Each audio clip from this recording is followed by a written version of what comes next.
yo esta mañana voy a leer la versión de la NBI, la nueva versión internacional, y también voy a utilizar fragmentos de la NTV. Yo sé que de pronto ustedes tengan alguna otra versión, pero pues ahí lo vamos a ir revisando. Entonces, si ya están ahí, voy a empezar a leer Marcos capítulo 6, versículo 45. El título de esta porción es Jesús camina sobre el agua. Enseguida Jesús hizo que sus discípulos subieran a la barca y se adelantaran al otro lado, a Betsaida, mientras él despedía a la multitud. Cuando se despidió, fue a la montaña para orar. Al anochecer, la barca se hallaba en medio del lago y Jesús estaba en tierra solo. Versículo 48. En la madrugada vio que los discípulos hacían grandes esfuerzos para remar, pues tenían el viento en contra. Se acercó a ellos caminando sobre el lago e iba a pasarlos de largo.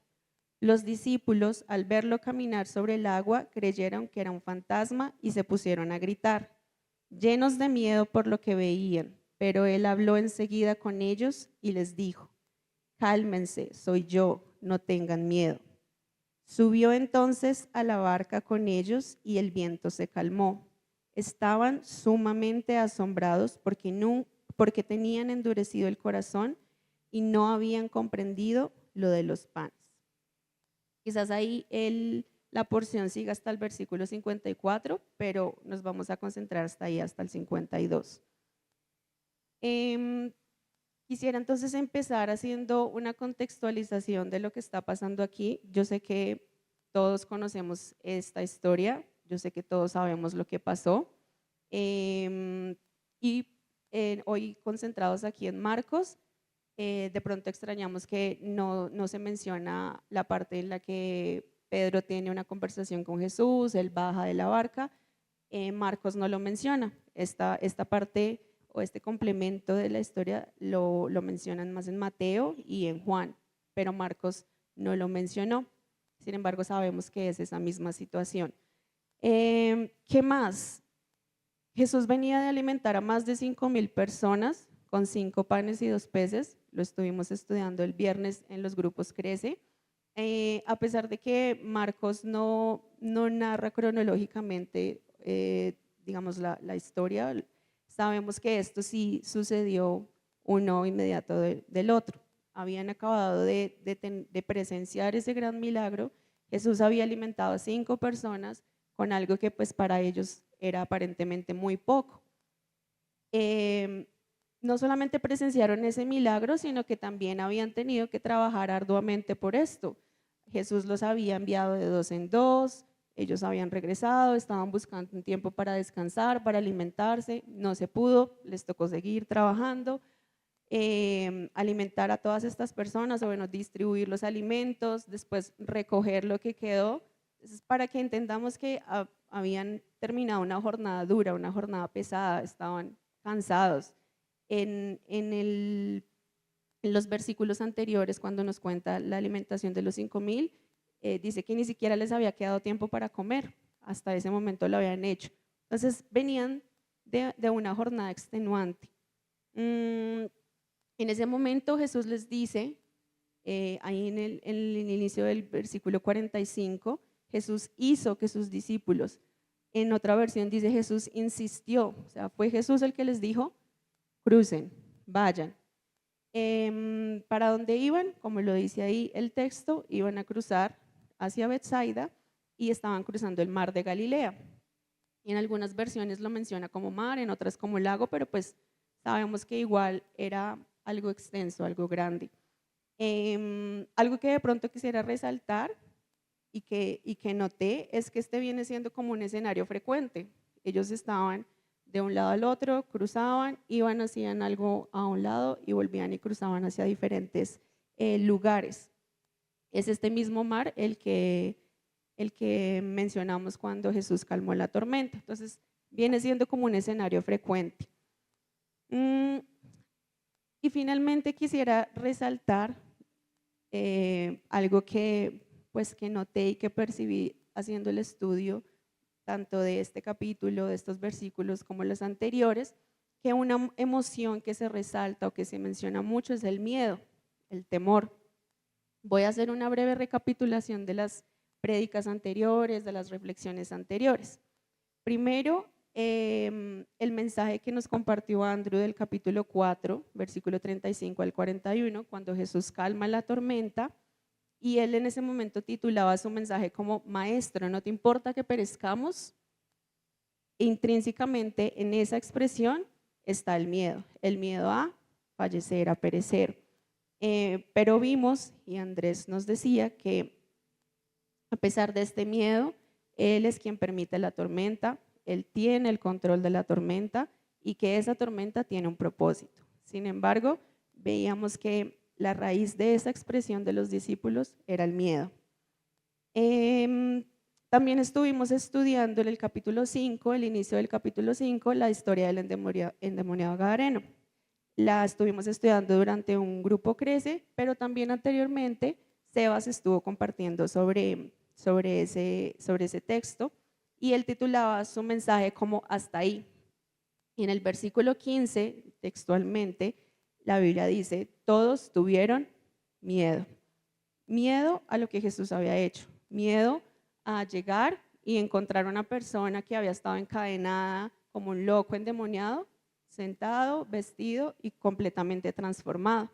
En ese momento, Sebas enfocaba su mensaje en el miedo a dejar que Jesús intervenga, a dejar que Jesús transforme, a decirle: Señor, te entrego mi vida, pero hasta cierto punto de esta parte me encargo yo. Miedo a dejar que Jesús transforme. Después de esto, también estuvimos estudiando ahí en el mismo capítulo 5, Jesús sanando en respuesta a la fe. Jesús se dirigía o estaba yendo hacia la casa de Jairo, porque le habían dicho que la hija de él había acabado de fallecer, que por favor fuera, que interviniera. Y en el camino se encuentra a esta mujer que venía sufriendo de un flujo de sangre. Ella, por la fe que tenía, toca su manto y Jesús la sana. En ese momento, Lore titulaba su mensaje como: la fe vence el temor a fallecer, el temor a perderlo todo. Nuevamente estábamos hablando del temor. Entonces me llamó mucho la atención eso, y hace 8 días Nico también nos estuvo hablando aquí en el capítulo 6, cuando se menciona la muerte de Juan el Bautista. No es que él en ese momento sucediera su muerte, sino la estaban mencionando porque Herodes estaba confundiendo a Jesús con Juan el Bautista y estaba diciendo: ¿será que esta persona resucitó? Y nos hablaban, Nico nos hablaba de la importancia de defender la verdad, pero eso en muchas ocasiones también nos da miedo.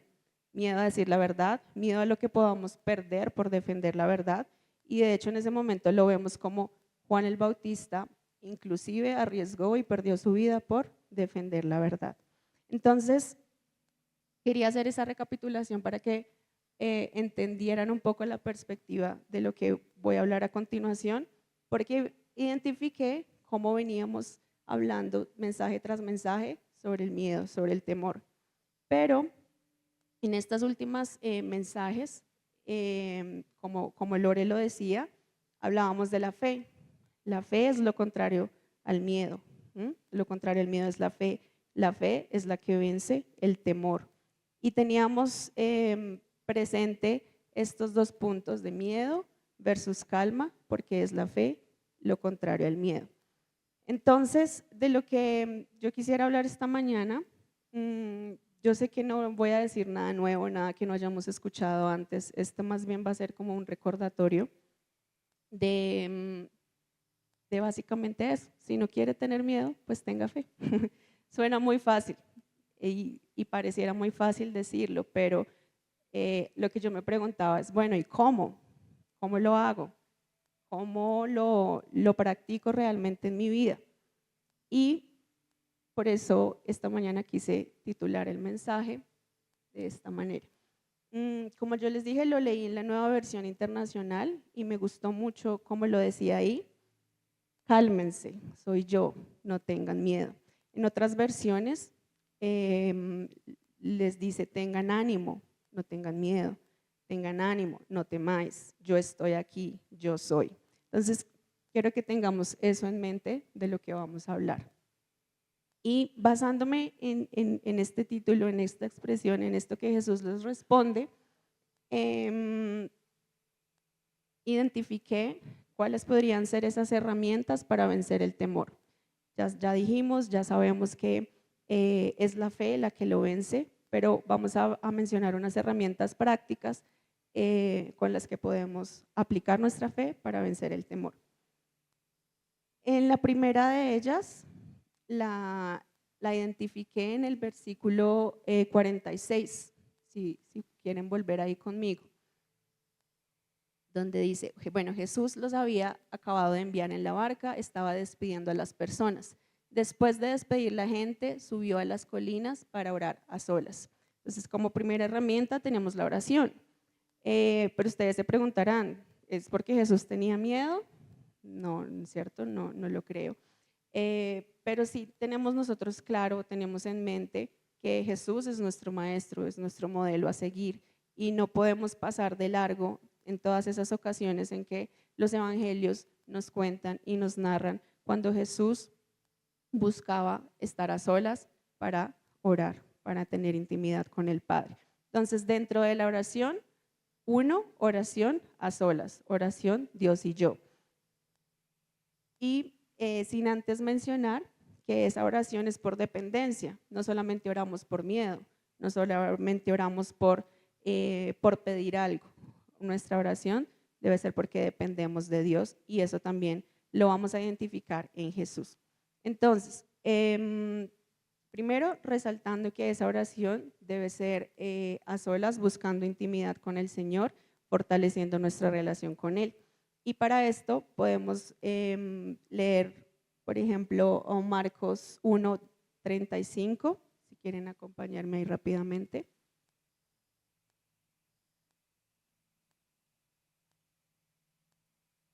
Jesús se encontraba predicando en Galilea y en este mismo escenario, en este mismo momento es cuando sana a un leproso.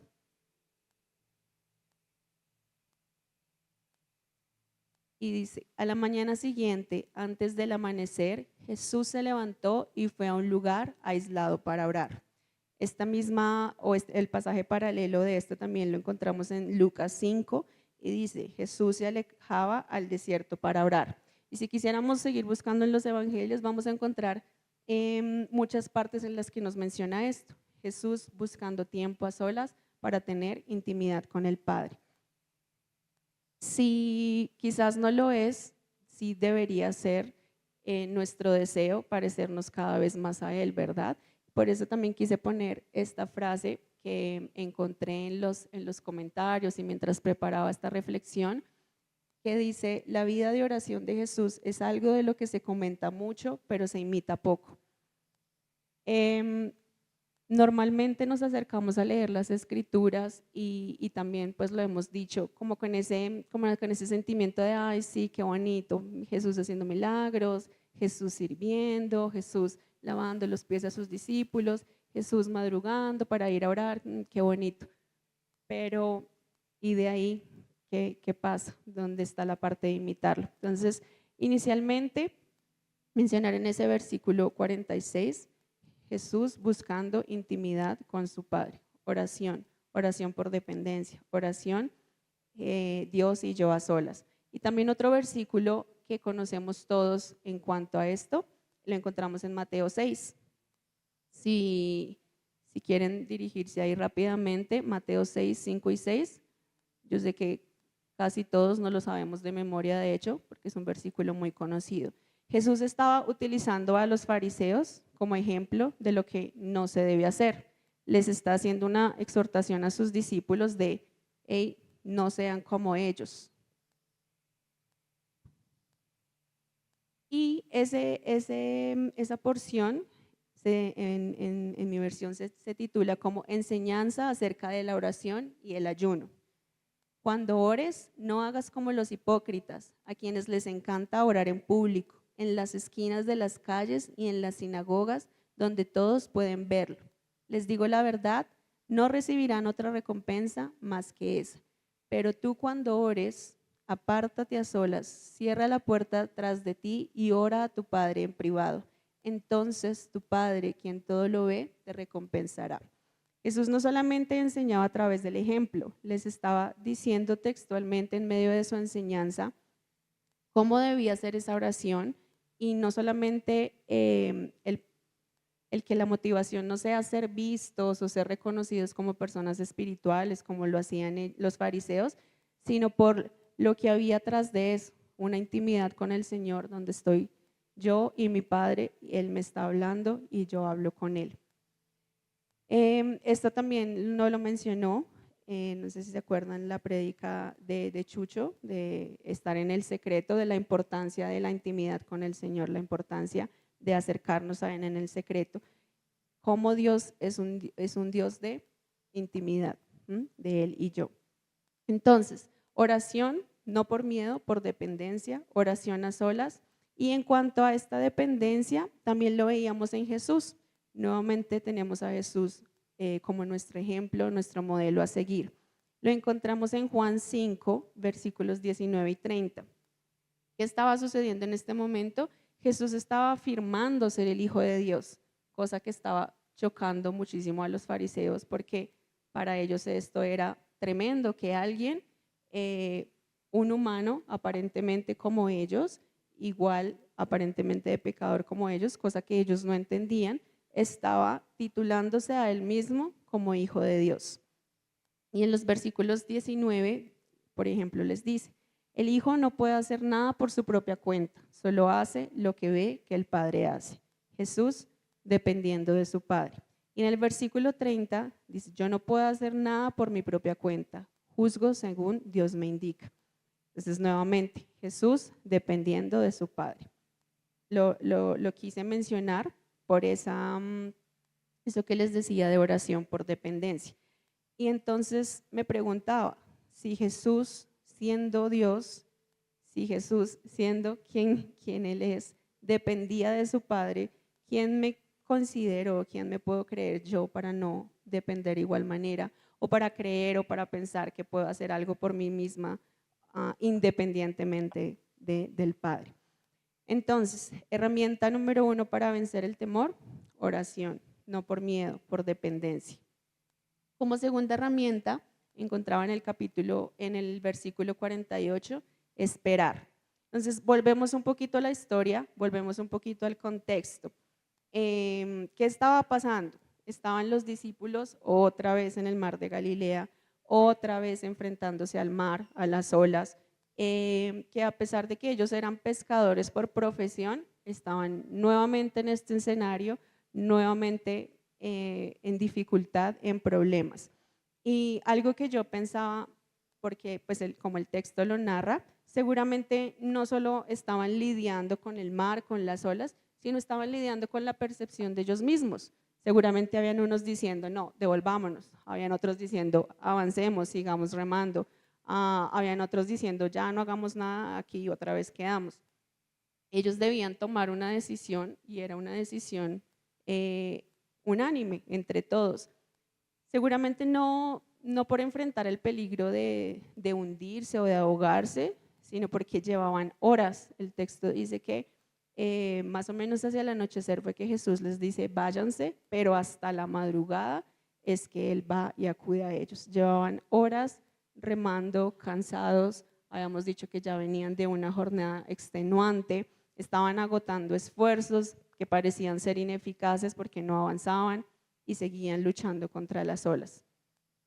Pero algo que me llamaba mucho la atención, y como lo mencioné al inicio, en el versículo 45 nos dice que Jesús fue quien les dice que se fueran, que se montaran a esa barca y se fueran. Lo que quiere decir que estaban en esa situación por obediencia, estaban en esa situación porque fue Jesús quien les dijo: vayan y háganlo. Estaban en medio de esa situación difícil que los tenía agotados, físicamente adoloridos, por haber obedecido al Señor. Cosa que me hacía pensar: obediencia. La obediencia definitivamente cuesta, ¿no? No es algo que sea fácil de hacer, que yo diga: sí, obedezco, check, que sigue. eh, pero no olvidar que eso que aparentemente nos está costando mucho es más lo que estamos ganando que lo que estamos perdiendo. Juan el Bautista obedeció al punto de perder su vida, pero ganó una eternidad con el Señor.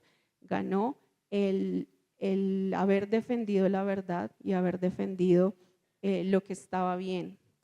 Entonces, en muchas ocasiones puede que nos pase lo mismo, puede que nos encontremos en situaciones difíciles en las que pensamos que estamos perdiendo algo por obedecer, en las que pensamos que de pronto estamos arriesgando algo por obedecer, pero pues el Señor nos dice, es más lo que estamos ganando que lo que aparentemente estamos perdiendo. Y no solamente eso, no solamente Jesús les dijo, vayan y ya, y se olvidó de ellos y se fue a orar.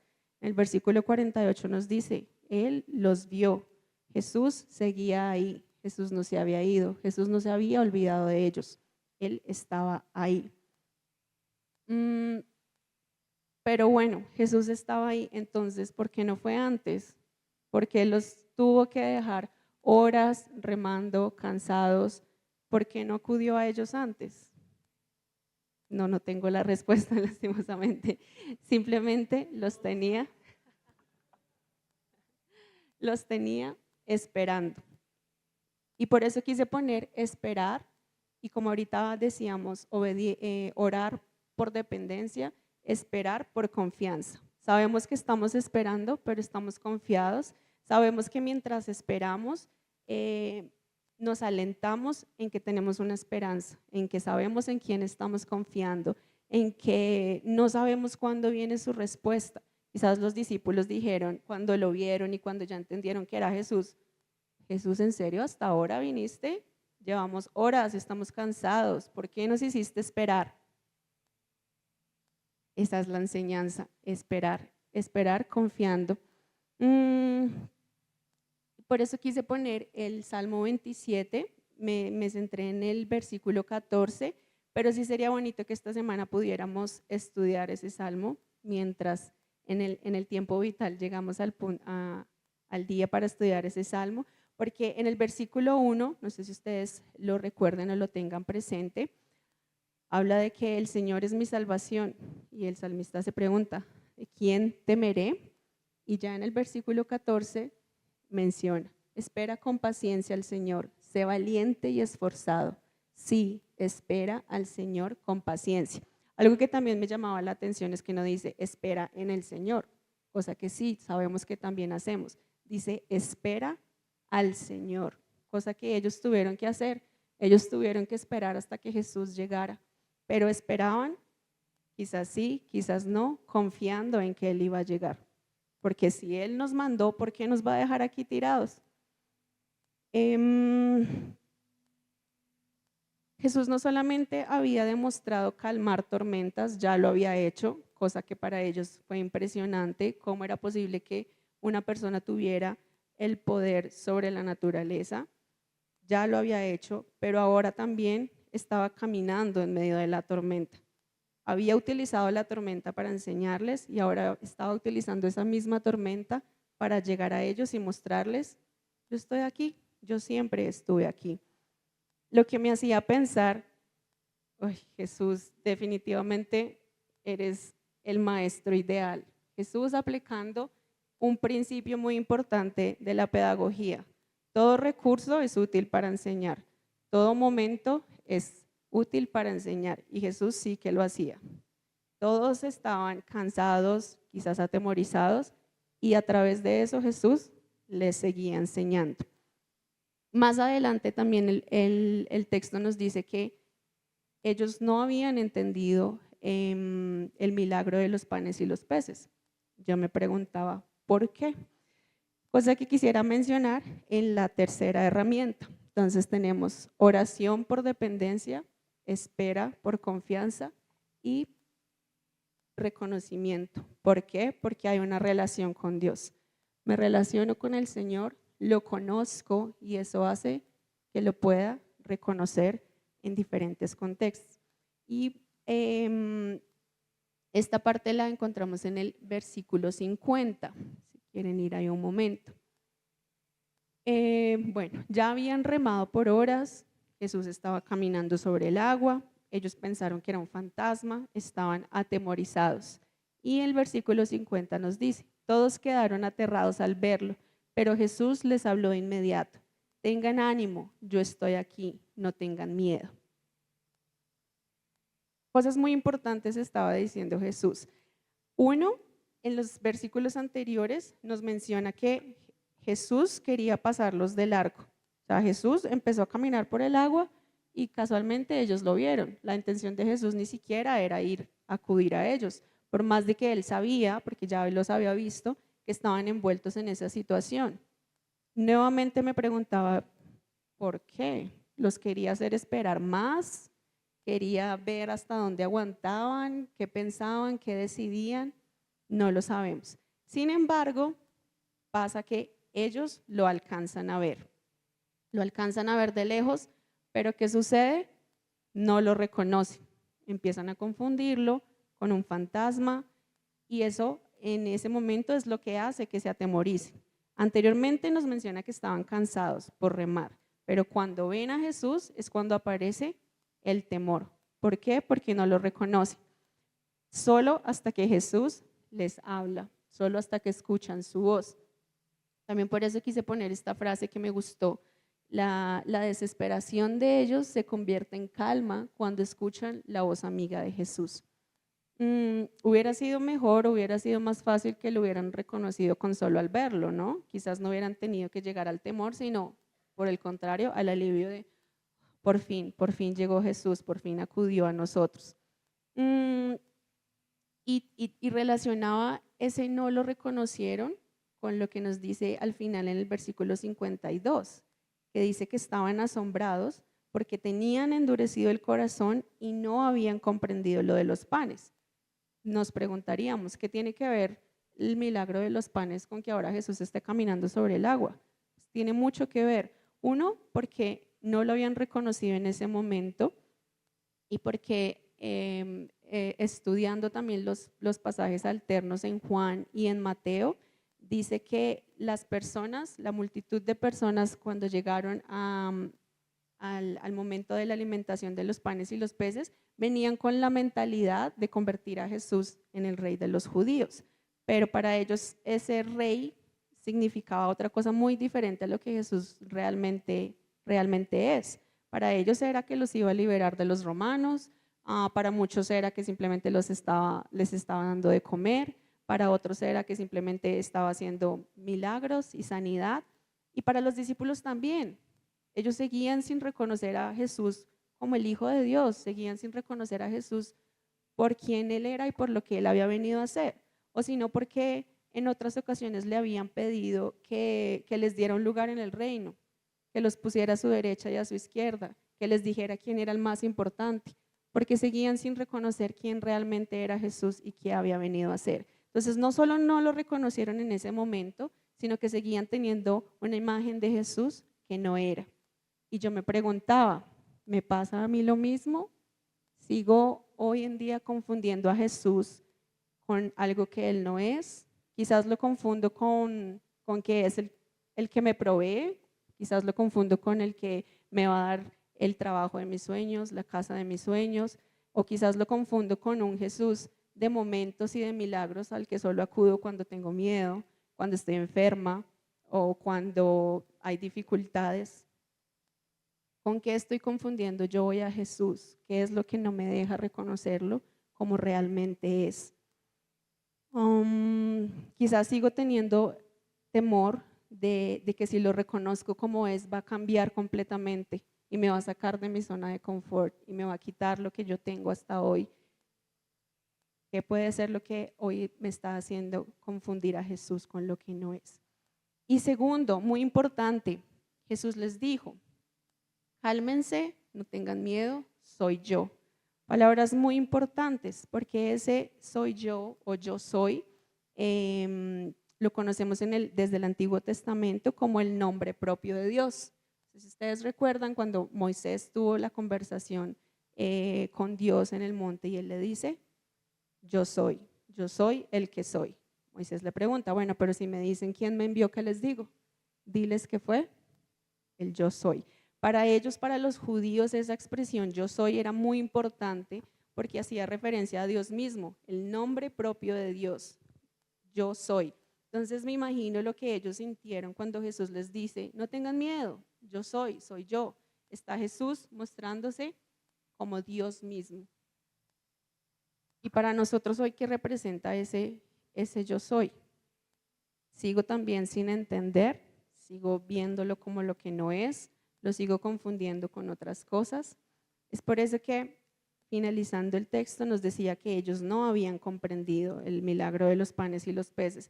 Seguían viendo a Jesús como un proveedor terrenal, quizás como un rey, como un libertador, pero no como Jesús se estaba mostrando.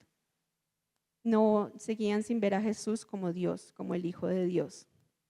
Por eso yo ponía, no puedo reconocer a Jesús si lo sigo viendo como lo que Él no es. Si no reconozco, si no lo conozco su voz, si no me relaciono con Él. No voy a poder llegar al nivel de reconocerlo si no me estoy acercando a Él para conocerlo como quien Él es. Y por eso quise, no, ya la frase ya la leí. La desesperación se convierte en calma cuando escuchan la voz amiga de Jesús. Entonces, esas serían esas 3 herramientas en las que, como les dije al principio, sé que no les dije nada que no hayan escuchado antes, algo que no sepamos, que se nos olvida constantemente quizás. Oración por dependencia a Dios, esperar porque hay confianza en Él y reconocimiento porque hay una relación con Él. Entonces quisiera cerrar con estas 3 conclusiones, 3 preguntas en las que quiero que quedemos reflexionando el día de hoy. La primera pregunta sería, ¿cuál es mi miedo? De todos los miedos que hemos mencionado, ¿es mi miedo a perder el confort en el que estoy? ¿Cuál es mi miedo? El miedo sería dejar que el Señor transforme lo que tenga que transformar. Y si me quita mi familia, mi trabajo, no sé, ¿cuál podría ser mi miedo? A cualquiera de esos miedos que tengamos, la respuesta sigue siendo la misma. El Señor nos dice, cálmate, soy yo, no tengas miedo. Segunda pregunta, ¿estoy agotando esfuerzos sin resultados o estoy esperando en Él? Recordando que es una espera basada en una confianza, porque sabemos que Él es nuestra esperanza.